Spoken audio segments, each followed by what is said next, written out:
The person I was driving with fell asleep at the wheel on the highway. Serious, what is your "I was that close to dying" moment? What I remember, I'm 11 years old, playing outside, and it starts to rain. I wake up in the hospital 3 days later. What happened? Lightning struck the ground next to me. I was knocked unconscious, thrown into the air, my heart stopped, paramedics used CPR and a defibrillator to bring me back. I'm all grown up now, with the only long-term effect being I have no memories of that summer before being struck. Which kind of sucks because that was the summer we went to Disneyland. May 10, 2019, I was rear-ended by a dump truck. In a coma for 42 days and now I can't walk. I'm immunosuppressed and breathing is compromised, so who knows what the future holds. Life is good, people, so enjoy every day. Shit, I remember when I was almost rear-ended by a dump truck. I looked in my rear vision mirror to see one coming at me at like 80 kilometers per hour while I was stopped in a traffic queue. I just stared and assumed I was about to die. He slammed on his brakes and swerved into the next lane, tire smoking. I feel so lucky. I wrote an email to the company outlining what happened and telling them to thank the driver for his quick reaction. Friend was driving me to Taco Bell. Was at a median trying to make a left turn. Friend gets distracted by a phone and takes the foot off brake. Car coming from other direction sees us rolling and swerves at the last second to avoid crashing into my side at 50 miles per hour. Friend realizes he's in the middle of the road and guns it into the parking lot. I don't know what I did to deserve to be that lucky, but I'm somehow still alive. A car almost drove me over intentionally when I was cycling. I sprinted out of there as fast as possible, and to this day I have no idea why he did it. I was walking with my little brother, and a white 90s Camry stopped and motioned for us to go. I then literally motioned for him to go, and he rolled down his window and said, "You guys can go, I'm not going anywhere important." So I started walking across the crosswalk and this guy floored it, almost hit me and my little brother, and laughed while he sped off. I really don't know what that guy's intentions were. Caught in an avalanche and trapped under snow for 6 hours. Side note, what is going on with this post? Everyone's responses are duplicated like 5 times. I realize I was super vague. I just didn't have much time earlier. This was about 10 years ago and I have no problem talking about any part of it, so if you have questions, feel free to ask. Almost 10 years ago I was suffering from stomach pain. At the time I was drinking vodka daily and didn't have any direction in my life. I was still living at home and it finally came to the point where it was obvious that the drinking wasn't the problem. I went to the hospital and was diagnosed with diverticulitis. I waited so long to be treated that I was as pale as a ghost and required emergency surgery to correct the problem. After all that happened, I took better care of myself, but just recently I was taken to the hospital again for severe stomach pains.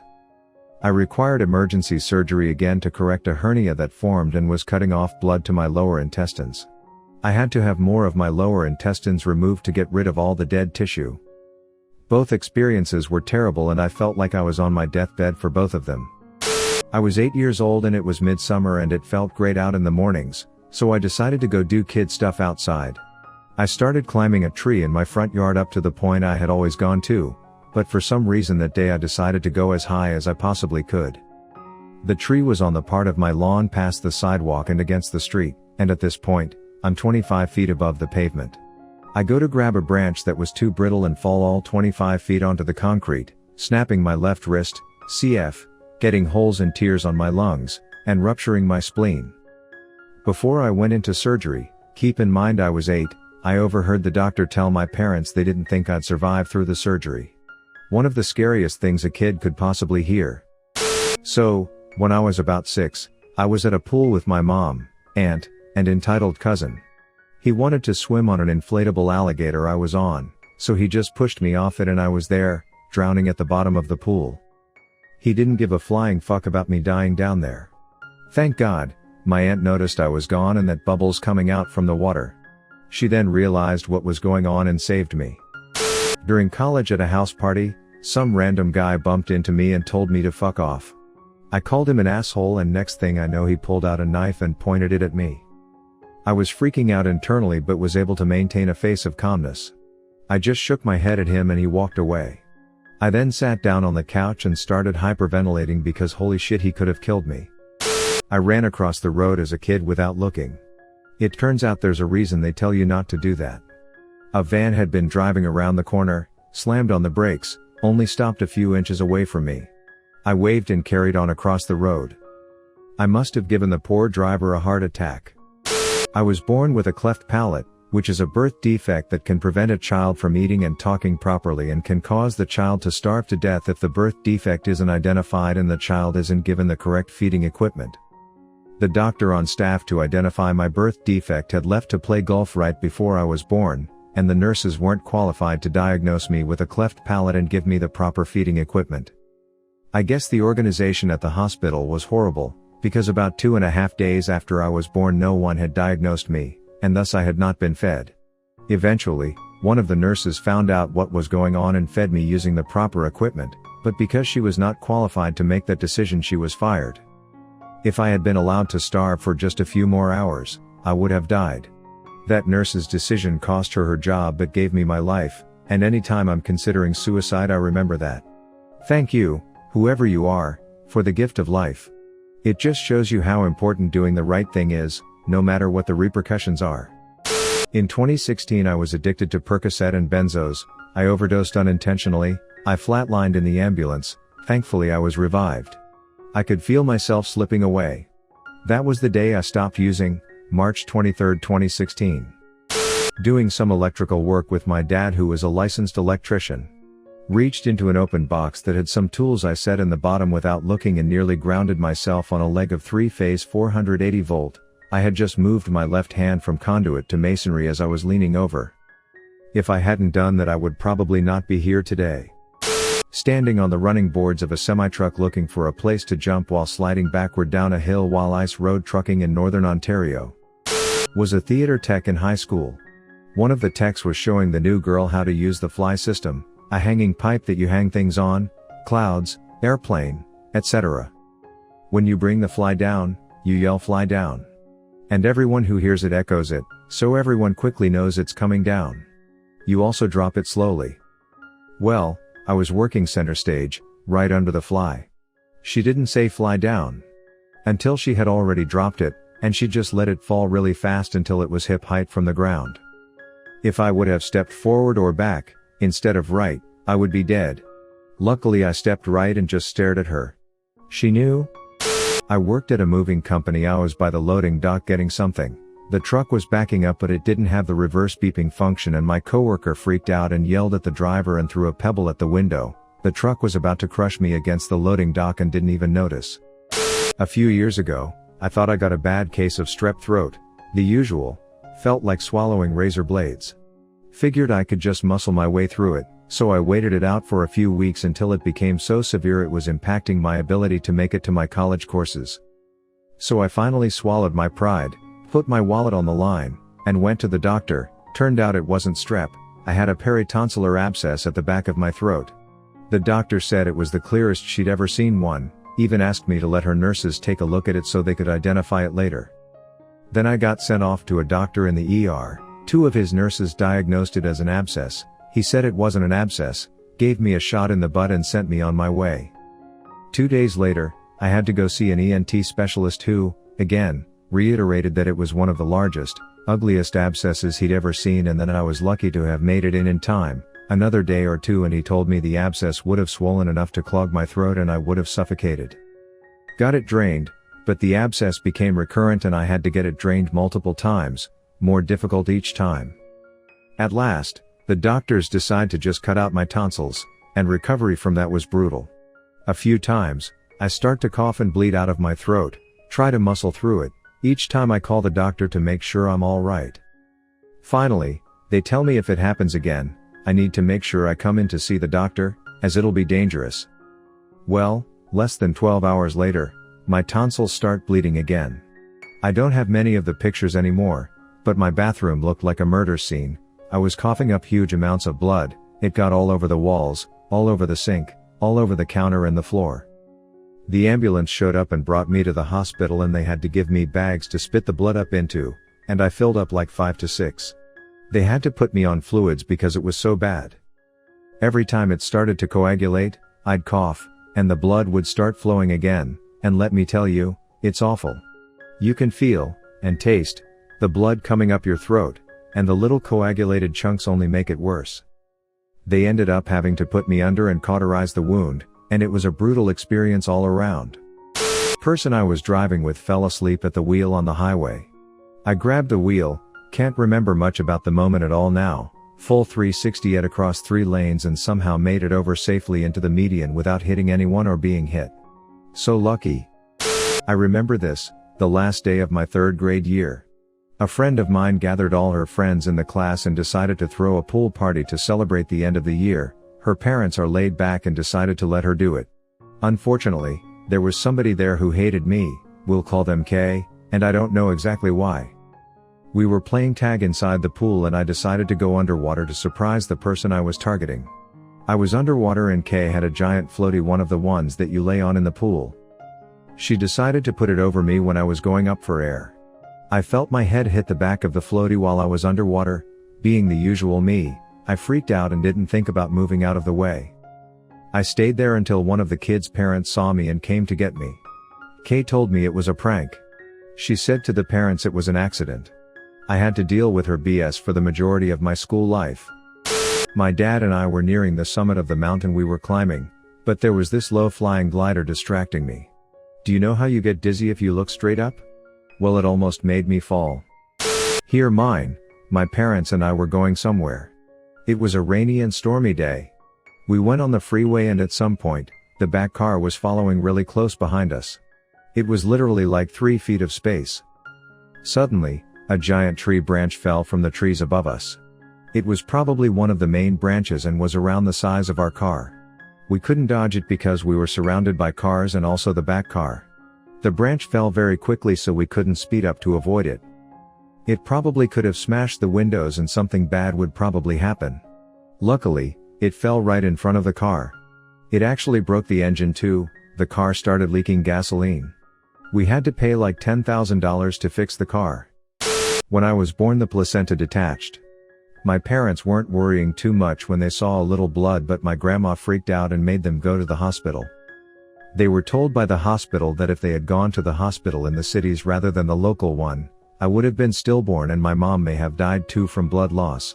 So I was about an hour from never being alive, to begin with. Dove in a lake off a boat chasing a crappy fishing float. I was around 6, no life vest, I was 50 from the boat in like 10 seconds. There was some sort of weird current that was fighting me from getting back to the boat. I remember completely giving up. I stopped swimming and started to sink. I was totally cool with it too. That was about the time my mom grabbed me and swam me back to the boat. This was actually completely on me, but I learned from it. I was sitting at a stoplight waiting to go forward another 30 yards, where there is a second red light. That is where I turned to the left to get on the highway. As I'm sitting at the red light, the next light turns green and I guess I was on autopilot, so I just deleted the red light I was at. It was like 5 o'clock on a weekday. The intersection had no business being that empty.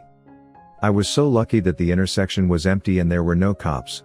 Not very interesting, but I sure learned to pay attention as I'm driving. I hadn't been feeling good for a few weeks, but one day after going to the gym, I stopped and got some bibimbap and went home. I woke up in the middle of the night with stomach pain worse than labor.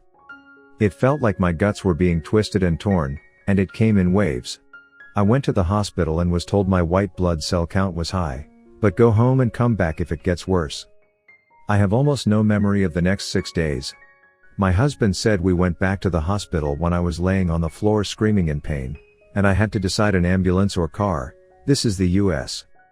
When we got there, I remember I was rushed straight to the back, and the same doc from a few days before admitted me immediately. I spent 6 days in critical care and apparently was quarantined. The only thing they said was that I had some kind of infection, to follow up with a gastroenterologist, and that I probably would have died if my husband hadn't dragged me back in there. It was horrible. I have too. I worked overnights at a department store unloading trucks. We had an indoor bay where the truck pulls right up at the floor level. Well, there was something leaning against the door when we opened it and it fell in between the truck and the wall. We told the truck driver to pull forward a few feet so we could get it. I jumped down and heard the brake release. He claimed his foot slipped. Anyway, I heard that and hit the deck, A second later the truck slammed into the wall right where my neck was. A few years ago, working on a construction site, I was working on a chimney. We had to build our own scaffolding for the roof peak because it had a very steep angle. Well, the guy who helped us build it didn't screw down the plank. So when I was on the left side and my coworker was on the right, who's much bigger and heavier than me, it turned into a seesaw. He slipped and I fell over behind him. I was able to get a grab on the chimney, but when I grabbed him, he was too heavy and moving too fast for me to hang on. We both slid down the roof. Luckily, 2x3s were screwed down to the edge of the roof, so if anyone dropped a tool, it wouldn't slide off the roof and crush someone's cranium. We were able to stop on it and climb up. Here's the kicker, they were setting the footing for the pool right below. A few hundred pieces of rebar sticking out of the ground. We came pretty close to being human shish kebabs. On New Year's Eve my husband, son, and I got home in the evening from spending a week with our families for Christmas. We were driving my car and we had to make a stop to get his truck before we went home. Before I started driving home, I told my husband I was going to park in the garage, which is something I don't usually do. He stayed at his work to take care of some things before he decided to drive home by himself. On my drive home with our son, it was so windy. There were trees and branches lying in the streets on the hill up to our neighborhood. The area we live in does not have cell phone service, you need to be connected to Wi-Fi to make a call. So I parked in the garage, got my son inside, and went to call my husband to warn him about the high winds and to tell him to be careful driving. Mind you, I had only been home for less than 5 minutes at this point. While I was calling my husband, I heard wood snapping and I turned to look out the window, only to watch a tree fall in our driveway where I usually park.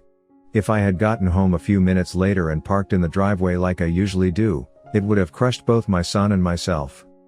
I was in shock for a few days afterward, knowing such small things like parking in the garage and getting home a few minutes earlier saved both mine and my son's life. It's still terrifying to think about. There was one time I was on a 2-lane highway driving and there was a median in between each 2-lane sides. I was on the left of the 2 lanes passing someone, and after I passed them, I got back over to the right. As soon as I got back over to the right, a car going the opposite direction somehow sped by us in the lane that I was just in. If we had collided, it would have been instant death for all of us involved. I was 12 years old and thought that I can just naturally swim because I watched lots of it in the video. I went swimming at my local pool, and almost drowning, my life flashing at the moment.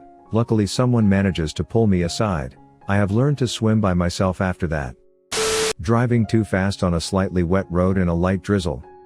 Hit a patch of water and started sliding all over the place. Like 180 degrees back and forth, vehicle perpendicular to the flow of traffic. I look through the passenger window and see an 18-wheeler coming at me about 50 yards away. And in those next few seconds is when I learned how to control a vehicle that is hydroplaning.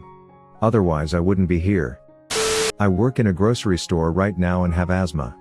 It's Russian roulette, except instead of a revolver I've got a missile launcher. It isn't just my life at stake, it's everyone. Not just nurses are risking their lives. I didn't sign up to be dealing with a potentially fatal situation. Caught in a riptide in the ocean in Mexico. Waves were slamming me to the bottom, where I'd scratch and claw to keep from being pulled further out. After a couple of cycles where I didn't get a breath before getting slammed again, I started to take water in. Exhausted. No breath. Started to legitimately consider giving up. I pictured my mother sitting on her couch, getting the phone call. It was like a dream, but crystal clear. I heard her get that call. Nope. Not gonna let that happen.